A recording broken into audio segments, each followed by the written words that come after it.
الحمد لله نحمده ونستعينه ونستغفره ونؤمن به ونتوكل عليه ونعوذ بالله من شرور أنفسنا ومن سيئات أعمالنا من يهده الله فلا مضل له ومن يضلله فلا هادي له ونشهد أن لا إله إلا الله وحده لا شريك له ونشهد أن سيدنا ومولانا محمدا عبده ورسوله أما بعد فأعوذ بالله من الشيطان الرجيم بسم الله الرحمن الرحيم إنا أعطيناك الكوثر فصل لربك وانحر إن شانئك هو الأبتر صدق اللہ العلی العظیم وصدق رسولہ النبی الکریم۔ میرے نہایت ہی قابل صد احترام بزرگوں اور بھائیوں، کاش 6 اور کی بھی ضائع ہو جائے۔ نبی پاک صلی اللہ علیہ وسلم نے روزے کے مسئلے میں اتنی بڑی سخت پابندی نہیں لگائی، اور زکوٰۃ میں ایسی پابندی نہیں ہے، نماز میں ایسی پابندی نہیں ہے، کسی حج میں ایسا مسئلہ نہیں ہے کہ ایک آدمی کی خرابی کی وجہ سے دوسروں کی عبادت خراب ہو جائے۔ یہ واحد مسئلہ ہے، وہ مسئلہ قربانی کا ہے کہ اگر آپ نے اجتماعی قربانی میں کوئی ایک بندہ بھی ایسا شامل ہو گیا، خدا نخواستہ جو سری حرام کھاتا ہے یا سود کھاتا ہے، اور سود کا لین دین اس کی آمدنی ساری سودی ہے، اور وہ جناب حصہ رکھ لیتا ہے، یا اللہ نہ کرے وہ ایمان کے اعتبار سے سرے سے مسلمان ہی نہیں ہے، اور وہ ظاہر کرتا ہے اپنے آپ کو، اور اس نے جا کے حصہ رکھا دیا، تو باقی 6 کی قربانی ضائع ہو جائے گی۔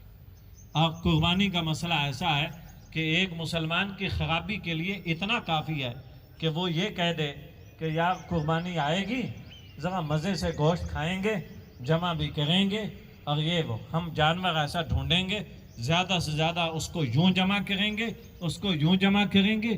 اگر اس نے اپنی ذاتی قربانی ایسا نیت کر لی تو اس کی قربانی ضائع ہو گئی۔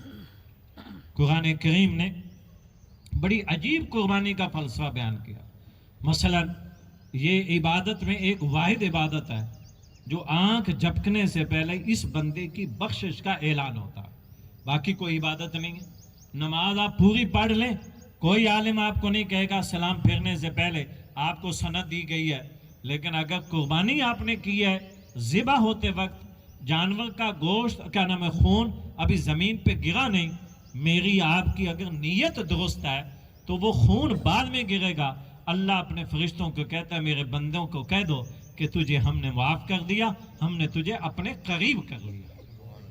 اب یہ اتنا بڑا اعلان، اتنا بڑا اجر، اگر اس کے لیے اتنا بڑا انعام رکھا ہے تو اس کی پکڑ کے لیے سزا بھی بڑی رکھی ہے، اور اس کو قبول کرنے کے لیے بہت سخت۔ آپ نے دیکھا ہوگا کالج اور یونیورسٹیاں جب اسکالرشپ دیتی ہیں تو اس کے لیے کتنی بڑی شرطیں لگاتی ہیں، لڑکے کے اتنے نمبر ہوں، ایسا ہو ایسا ہو، پتہ نہیں کن کن مراحل سے وہ گزرتا ہے، گزرنے کے بعد جا کے وہ پوزیشن لیتا ہے، انعام لیتا ہے۔ شریعت کہتی ہے انعام کی صف میں تم آ جاؤ تو پھر دیکھیے انعام کیسا ہوتا ہے۔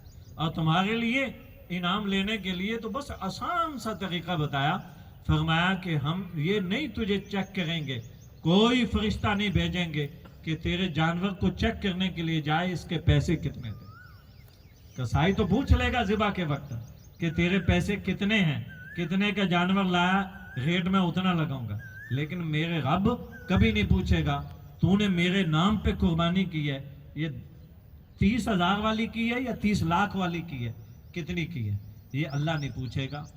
اور اس معاملے میں صرف اتنی بات چیک ہوگی، لَن يَنَالَ اللَّهَ لُحُومُهَا وَلَا دِمَاؤُهَا وَلَكِن يَنَالُهُ التَّقْوَىٰ، کہ آپ کا خون بھی نہیں جائے گا آگے قربانی کا جانور کا، نہ اس کا گوشت نہ رب کو گوشت کی ضرورت ہے، نہ تمہارا خون جانور کا۔ رب نے تو یہ دیکھنا کہ تیرے دل میں نیت کیسی تھی، اور نیت جیسی پاکیزہ تھی ویسا ہی آپ کو اجر مل جائے گا۔ ہم نے اسی اعتبار سے دیکھنا ہوگا میرے پیارے، اپنی نیتوں کو درست کرنا ہوگا۔ میرا آج کا وعد، میری آج کی پوری تقریر خدا کے واسطے ایک ہی بات پر ہے کہ قربانی کا جانور آپ کے اکیلے کا ہے یا آپ نے حصہ رکھا۔ دونوں صورتوں میں نیت ابھی سے، اے میرے اللہ آج کے دن تک، ابھی تو ذبح نہیں ہوا، ابھی تو آپ کی نیت اللہ نہ کرے کہیں تھوڑا بہت خیال غلط آ بھی گیا ہے، ابھی تو پکڑ وہ نہیں ہے، ابھی آپ درست کر سکتے ہیں۔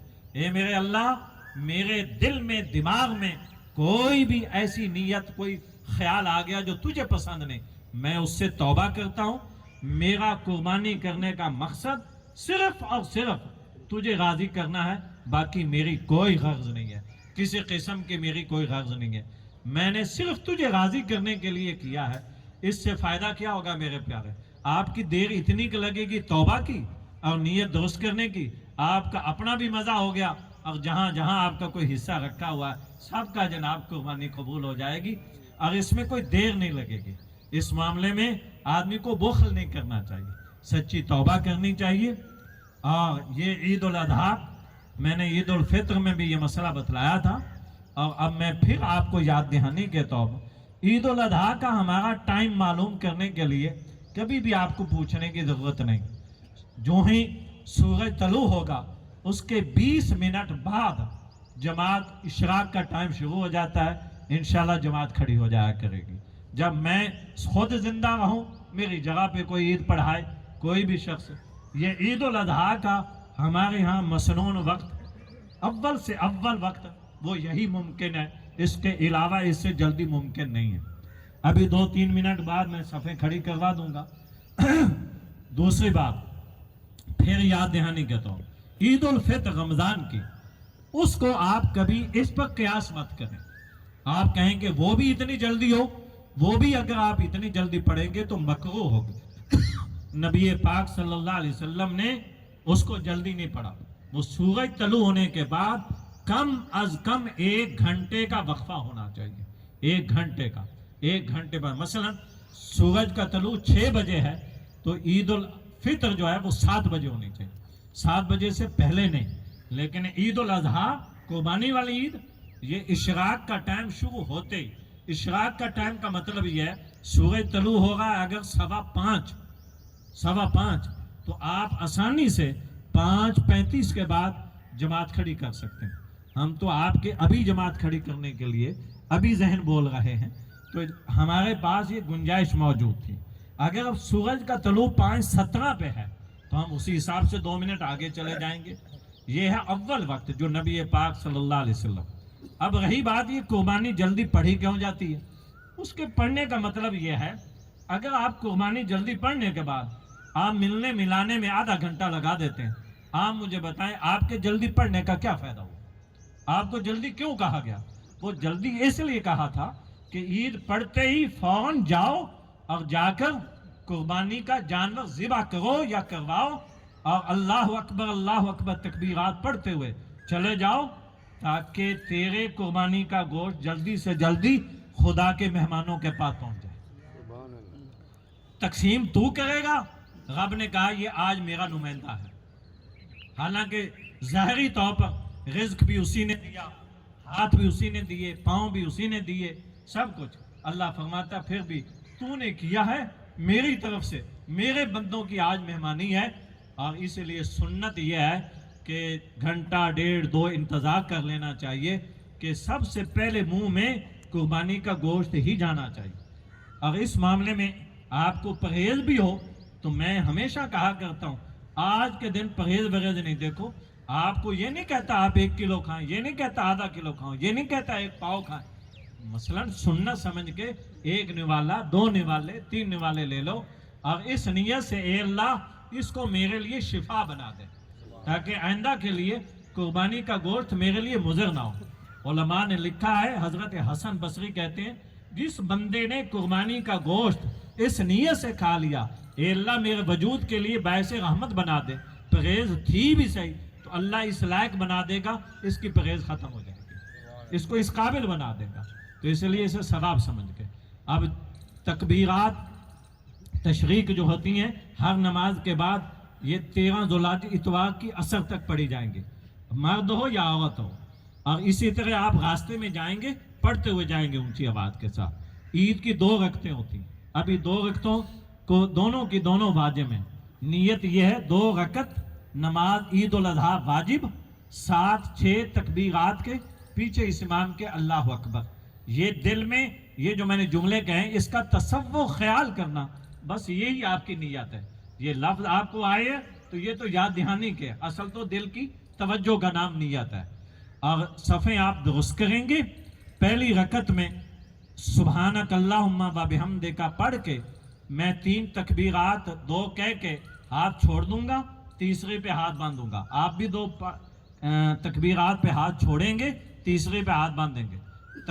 میں تلاوت کہوں گا, پھر اس کے بعد رکوع ہوگا, سجود ہوگا, دوسری رکعت کے لیے کھڑا ہو جاؤں. دوسری رکعت کے لیے کھڑا ہوتے ہی تلاوت شروع ہو جائے گی.